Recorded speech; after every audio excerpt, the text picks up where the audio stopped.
Good morning बच्चे। आज हम लोग जीवधारी के बारे में बताते हैं।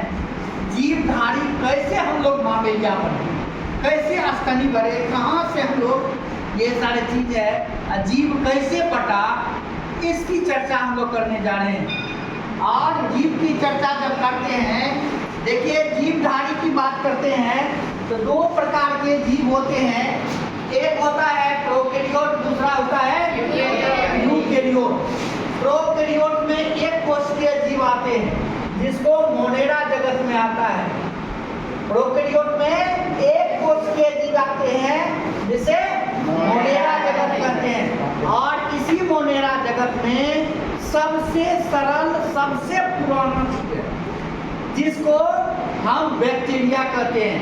सबसे पुराना जीव कौन है? बैक्टीरिया है। और मोनेरा जगत में, और मोनेरा जगत में दूसरा होता है बहुकोशिकीय जीव को दो भाग बांटते हैं, एक कोशिकीय और बहुकोशिकीय। ये यूकैरियोटिक को दो भाग बांटते हैं, एक कोशिकीय और बहुकोशिकीय। एक कोशिकीय जीव में भी हम कहते हैं, यहाँ पर एक कोशिकीय सबसे पुराना जीव था, सरल जीव था जो मोनेरा जगत में था। इसमें भी बहुकोशिकीय क्या कहते हैं, यूकैरियोट में भी एक कोशिकीय होते हैं जो पहला दूसरा जगत होता है प्रोटिस्टा। और इसमें दो प्रकार के जीव आते हैं, पौधे और जंतु, जो प्रकाश संश्लेषण करते हैं, जो प्रकाश संश्लेषण करते हैं। आप बहुकोशिकीय जीव की जब बात करते हैं, बहुकोशिकीय ये दो भाग में बढ़ता है, एक कोशिका भित्ति रहित, एक कोशिका भित्ति सहित। और कोशिका भित्ति सहित पौधे, कोशिका भित्ति सहित मतलब पौधे। और इसमें दो प्रकार के जीव आता है, एक प्रकाश संश्लेषण नहीं करने वाला, दूसरा प्रकाश संश्लेषण करने वाला। और प्रकाश संश्लेषण नहीं करने वाले जगत फंजाई है, तीसरा जगत फंजाई है। और प्रकाश संश्लेषण करने वाले चौथा जगत प्लांटी है, चौथा जगत प्लांटी है। उसके बाद कोशिका भित्ति रहित में पांचवा जगत क्या है? एनिमालिया है। पांचवा जगत एनिमालिया है। और एनिमालिया को संघ में बांटते हैं, किसमें बांटते हैं? जिसको फाइलम कहते हैं। क्या कहते हैं? और जीव को 10 फाइलम, एनिमालिया को 10 फाइलम में बांटते हैं। कितने फाइलम में बांटते हैं? 10 फाइलम में बांटते हैं। कितने फाइलम में बांटते हैं? 10 फाइलम में बांटते हैं। कितने फाइलम में? 10 फाइलम में बांटते हैं। और ये फाइलम शुरू होता है पहला पोडीफेरा, दूसरा सिंड्रेटा, तीसरा प्लेटीहेलमिन्थस, चौथा एस्केलिमिन्थस, पांचवा एनिलाइडलिडा, छठा आर्थ्रोपोडा, सातवां मोलस्का, आठवां इकाइनोडर्मेटा, नौवां प्रोटोकॉर्डेटा, 10वां कॉर्डेटा। देखिए हम लोग कहाँ से आ रहे हैं? एनिमालिया से कॉर्डेटा में आ गए, संघ में, और संघ उपसंघ में बटा है वर्टिब्रेटा में। किसमें? और ये वर्टिब्रेटा क्लास में, वर्ग में बांटा है। किसमें बांटा है? और ये 5 वर्ग आता है। एक आता है मत्स्य, दूसरा एम्फीबिया, तीसरा रेप्टेलिया, चौथा एबीज, पांचवा मामेलिया। हम लोग इसमें है, इसमें मामेलिया है। एनिमालिया से कॉर्डेटा, कॉर्डेटा से वर्टिब्रेटा, वर्टिब्रेटा से मामेलिया। और पहला जो है मत्स्य जो है ये जलीय होते हैं। इसका हृदय 2 चैम्बर का बना होता है। कितने चैम्बर का? 2 चैम्बर का। और एम्फीबिया का भी क्या होता है? 2 चैम्बर का बना होता है एम्फीबिया। रेप्टेलिया जलीय जीव है।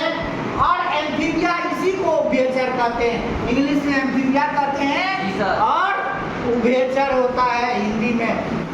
और रेप्टेलिया के हृदय में 3 चैम्बर होते हैं। हार्ट में कितने चैम्बर होते? 3 चैम्बर होते। लेकिन एक रेप्टेलिया मगरमच्छ है जिसके हृदय में 4 चैम्बर होते हैं, यही क्वेश्चन पूछा जाता है। मगरमच्छ रेप्टिलिया है, उसके इर्द गिर्द में कितने चैम्बर?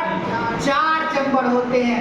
और एबीज में 4 चैम्बर होते हैं और मामेलिया में भी 4 चैम्बर होते हैं। लेकिन मामेलिया की जब बात करते हैं, मामेलिया में इकिडाना है, वो अंडे देते हैं। क्या देते हैं? लेकिन अंडे से जब बच्चे निकलते हैं, अपने माँ का दूध क्या करते हैं? सेवन करते हैं, अपने माँ का दूध सेवन करते हैं। लेकिन एक और बात है, कंगारू अविकसित शिशु को जन्म देते हैं। क्या देते हैं? अविकसित शिशु को जन्म देते हैं, पेट में नहीं लगे रखता है, तब लगता है। और क्यों उसका बच्चे जो है क्यों जीवित रहता है? उसमें उसके पेट में नहीं, इस थैली में क्या है? मार्कुसियम नामक क्या रहता है? एक प्रकार का थैली रहता है। पेट में क्या रहता है? यहीं पर लटका रहता है मार्कुसियम।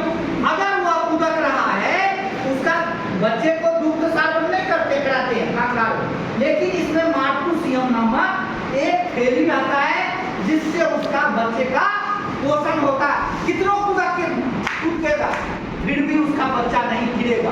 अगर जब गिर गया तो बच्चा विकसित हो गया, बच्चा विकसित हो, उसको पकड़ने वाला कोई नहीं। अगर उस थैली से गिर गया उस दिन बच्चा बड़ा हो गया और उसको पोषण का मार्कुसियम से कोई जरूरत नहीं है, अपने वो खाएगा। उसके बाद देखते हैं मत्स्य में ये क्या है? जलीय है। और इसका मत्स्य का जो है शरीर क्या है? शीत रक्तीय होते हैं। क्या मिट्टी में भी रह जाता है? क्या है? मिट्टी में रह जाता है, शीत रक्तीय होते हैं। और इसी तरह से एम्फीबिया का भी ब्लड क्या है? कॉल्ड ब्लडेड है, शीत रक्तीय है। उसके बाद रेप्टिलिया का भी, रेप्टिलिया का भी क्या है? ब्लड शीत रक्तीय, कॉल्ड ब्लडेड है। लेकिन एबीज क्या क्या है? वार्म ब्लडेड है। मेरा क्या है? हम लोग का क्या है? खून गर्म है रे। क्या है? खून गर्म है। ठंडा होगा तो जम में जाएगा। हम लोग का खून ठंडा होगा तो जम जाएगा जी। इसलिए पक्षी उड़नशील है, मामेलिया क्या है? स्तनी है। सभी के खून क्या होते हैं? गर्म होते हैं। अगर ठंडा हुआ तो मर जाएगा, लेकिन ये तीनों का ठंडा होगा, गर्म होगा तो मर जाएगा, गर्म होगा तो मर जाएगा। इसलिए इसको कॉल्ड ब्लडेड कहते हैं। क्या कहते हैं? कॉल्ड ब्लडेड कहते हैं। समझ रहे हैं ना? मत्स्य, एम्फीबिया, रेप्टिलिया कॉल्ड ब्लडेड, शीत रखती है, इसलिए मिट्टी में भी रहता है, जल में रहता है। मेढक देखता है, अभी यही बारिश होने लगे तो क्या होगा? मिट्टी से निकल जाएगा। वो क्या है? मिट्टी से निकल करके अपना जीवन यापन करेंगे।